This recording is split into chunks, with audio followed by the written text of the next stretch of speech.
Matin. J'étais au téléphone pendant 2 heures avec Xi Jinping. Vous savez, si l'on ne s'active pas, ils vont manger notre repas. Ils investissent des milliards de dollars pour s'occuper d'un éventail de questions liées au transport, à l'environnement et plein d'autres choses. Nous devons nous mettre au niveau. Voilà, ils vont manger notre repas. Alors, c'est marrant cette image. Joe Biden, c'était à la suite de sa conversation avec Xi Jinping en début de semaine. Quand il dit « They will eat our lunch », il ne pense pas alimentaire. Il dit en réalité, ils vont nous prendre tous les marchés puisqu'ils sont extrêmement conquérants économiquement. Mais en fait, cette image, elle tombe plutôt bien. Cette image choisie par Joe Biden. Nous sommes avec Nathalie Bastianelli pour son livre « Quand la Chine s'éveille verte ». Pourquoi je dis cela ? Parce que la question alimentaire est cruciale en Chine.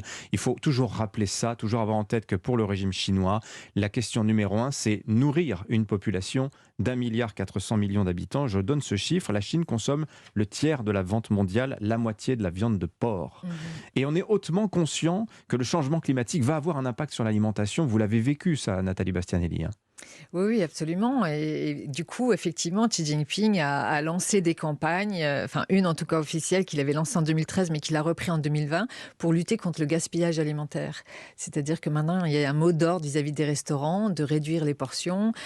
C'est vrai qu'en Chine, la coutume, c'est que vous partagez des plats. Quand vous êtes 8 à table, vous en commandez 9, au moins 9, 8 plus 1, pour faire honneur à vos hôtes.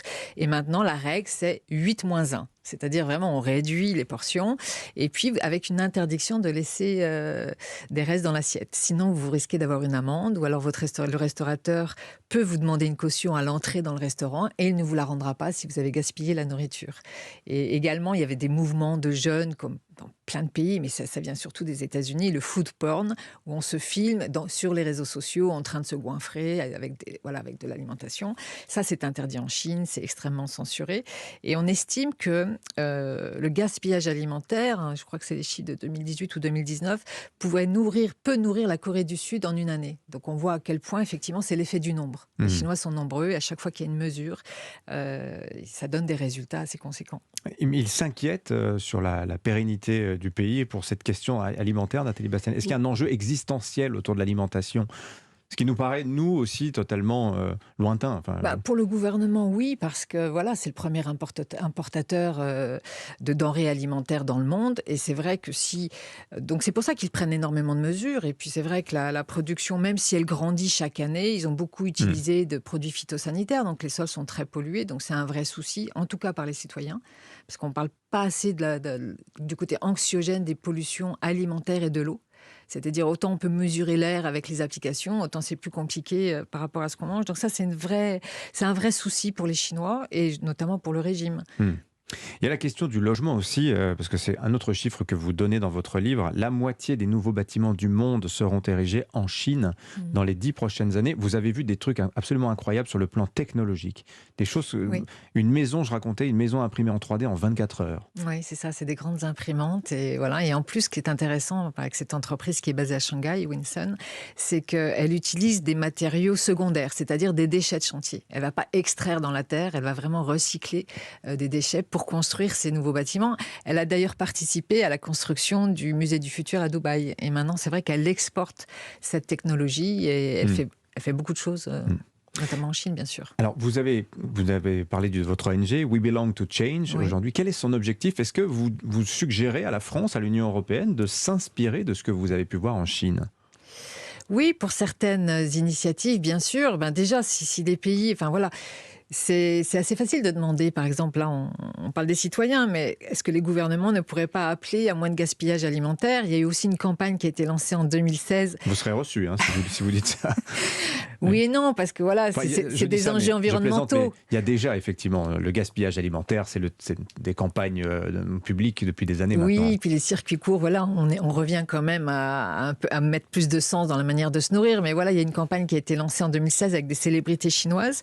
C'était fait en coopération avec une ONG américaine, Wild Aid, qui appelait les consommateurs chinois à réduire leur consommation de viande et à manger plus de légumes. Et c'est vrai que quand on voit la consommation des Chinois, qui est à environ de 55 kilos par an, versus un Américain 100 kilos par an, s'il y a une faible augmentation de la consommation de viande des Chinois, on voit l'impact environnemental, à quel point ce serait catastrophique. Donc là, typiquement, on peut aussi s'inspirer de ce genre de campagne pour expliquer comment l'impact de l'industrie agroalimentaire peut avoir sur la planète. Mais quand on voit les Chinois intégrer à ce point-là la logique pénurique, et quand on voit que l'Union européenne lance cette fameuse initiative sur la déforestation, moi ce qui me frappe, c'est qu'on semble ne pas prendre conscience que derrière ces contraintes qu'on veut imposer à nos industriels, il y a potentiellement aussi cette pénurie-là, en tout cas la rareté par les prix. Nathalie Bastianelli, quel regard vous portez là-dessus ? Oui, c'est vrai que les prix augmentent beaucoup, et d'ailleurs c'est ce qui pousse, c'est aussi ce qui a poussé les Chinois à peut-être délaisser un petit peu la viande, ou en tout cas se tourner vers la viande végétale. C'est un vrai impact. Après, c'est vrai que la déforestation, les mesures que prenne l'Union européenne, c'est quand même vertueux pour essayer de protéger, parce qu'on sait à quel point c'est très impactant. Mais l'idée, c'était pas d'arrêter d'importer ces denrées alimentaires, mais de s'assurer qu'elles ne participent pas à la déforestation. Et du coup, c'est vrai que ça met une pression sur la manière dont les industriels, maintenant, continuent à produire leurs denrées. D'une manière plus générale, Nathalie Bastianelli, votre regard sur l'évolution, alors pas de la Chine, du régime chinois aujourd'hui. On parle vraiment d'un durcissement, ce Xi Jinping qui n'est pas sorti du pays depuis 2 ans. Vous n'y êtes pas retourné, vous n'avez pas pu pour cause de Covid, mais vous avez toujours des échanges avec des personnes sur place. Est-ce qu'il vous relate, vous, ce durcissement, le ton a-t-il changé en Chine ? Non, alors ils ne me le relatent pas au téléphone ou par les applications avec lesquelles on se parle, parce qu'on sait ils savent qu'ils peuvent être entendus. C'est clair, c'est indéniable qu'il y a un durcissement.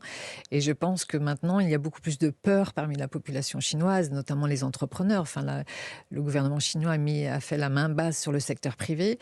Donc c'est vrai que je pense que c'est beaucoup plus compliqué maintenant de vivre en Chine, et voire même de faire votre métier de journaliste. Mais est-ce qu'il y a un risque qu'on ne sache plus à un moment ce qu'il se passe en Chine, que le pays se ferme, très concrètement, pensez-vous ?